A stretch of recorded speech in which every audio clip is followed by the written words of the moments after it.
एक समय की बात है। किसी नगर में एक साहूकार रहता था। उसके घर में धन की कोई कमी नहीं थी, लेकिन उसकी कोई संतान नहीं थी। इस कारण वह बहुत दुखी रहता था। पुत्र प्राप्ति के लिए वह प्रत्येक सोमवार व्रत रखता था और पूरी श्रद्धा के साथ शिव मंदिर में जाकर भगवान शिव और पार्वती जी की पूजा करता था। उसकी भक्ति देखकर एक दिन माँ पार्वती प्रसन्न हो गई और भगवान शिव से उस साहूकार की मनोकामना पूर्ण करने का आग्रह किया।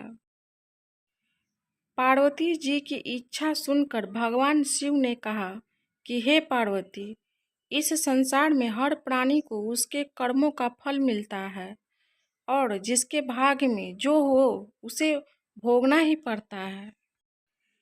लेकिन पार्वती जी ने साहूकार की भक्ति का मान रखने के लिए उसकी मनोकामना पूर्ण करने की इच्छा जताई।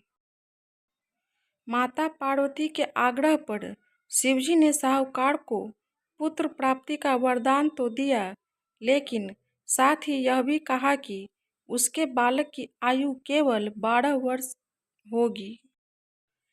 माता पार्वती और भगवान शिव की बातचीत को साहूकार सुन रहा था। उसे ना तो इस बात की खुशी थी और ना ही दुख। वह पहले की भांति शिवजी की पूजा करता रहा। कुछ समय के बाद साहूकार के घर एक पुत्र का जन्म हुआ। जब वह बालक 11 वर्ष का हुआ तो उसे पढ़ने के लिए काशी भेज दिया गया। साहूकार ने पुत्र के मामा को बुलाकर उसे बहुत सारा धन दिया और कहा कि तुम इस बालक को काशी विद्या प्राप्त के लिए ले जाओ और मार्ग में यज्ञ कराना। जहाँ भी यज्ञ कराओ वहाँ ब्राह्मणों को भोजन कराते और दक्षिणा देते हुए जाना। दोनों मामा भांजे इसी तरह यज्ञ कराते और ब्राह्मणों को दान दक्षिणा देते काशी की ओर चल पड़े। रात में एक नगर पड़ा जहाँ नगर के राजा की कन्या का विवाह था। लेकिन जिस राजकुमार से उसका विवाह होने वाला था वह एक आंख से कान्हा था। राजकुमार के पिता ने अपने पुत्र के काना होने की बात को छुपाने के लिए एक चाल सोची। साहूकार के पुत्र को देखकर उसके मन में एक विचार आया।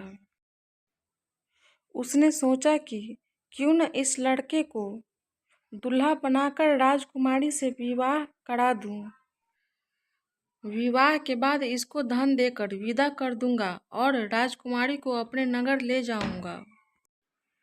लड़के को दूल्हे के वस्त्र पहनाकर राजकुमारी से विवाह कर दिया गया। लेकिन साहूकार का पुत्र ईमानदार था। लेकिन ऐसा करना उस लड़के को उस लड़की के साथ धोखा समझ में आ रहा था। उसे यह बात न्याय संगत नहीं लगी। उसने अवसर पाकर राजकुमारी की चुन्नी के पल्ले पर लिखा कि तुम्हारा विवाह तो मेरे साथ हुआ है, लेकिन जिस राजकुमार के संग तुम्हें भेजा जाएगा वह एक आंख से कान्हा है। मैं तो काशी पढ़ने जा रहा हूँ। जब राजकुमारी ने चुन्नी पर लिखी बात पढ़ी तो उसने अपने माता पिता को यह बात बताई।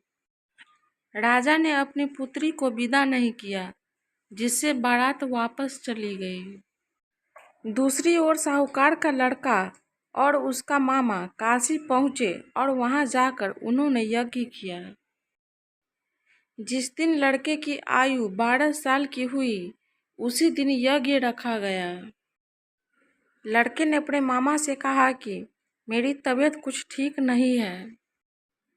मामा ने कहा कि तुम अंदर जाकर सो जाओ।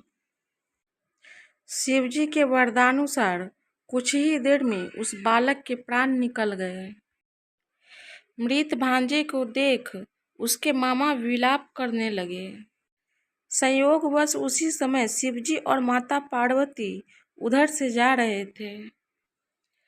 पार्वती ने भगवान से कहा, स्वामी, मुझे इसके रोने की स्वर सहन नहीं हो रहा है। आप इस व्यक्ति के कष्ट को अवश्य दूर करें। जब शिवजी मृत बालक के समीप गए तो वह बोले कि यह उसी साहूकार का पुत्र है जिसे मैंने 12 वर्ष की आयु का वरदान दिया। लेकिन मातृभाव से विभोर माता पार्वती ने कहा कि हे महादेव, आप इस बालक को और आयु देने की कृपा करें, अन्यथा इसके वियोग में इसके माता पिता भी तड़प तड़प कर मर जाएंगे। माता पार्वती के आग्रह पर भगवान शिव ने उस लड़के को जीवित होने का वरदान दिया। शिवजी की कृपा से वह लड़का जीवित हो गया। शिक्षा समाप्त करके लड़का मामा के साथ अपने नगर की ओर चल दिया। दोनों चलते हुए उसी नगर में पहुंचे जहां उसका विवाह हुआ था। उस नगर में भी उन्होंने यज्ञ का आयोजन किया।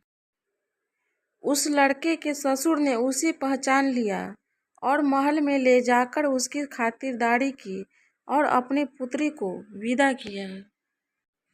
इधर साहूकार और उसकी पत्नी भूखे प्यासे रहकर बेटे की प्रतीक्षा कर रहे थे।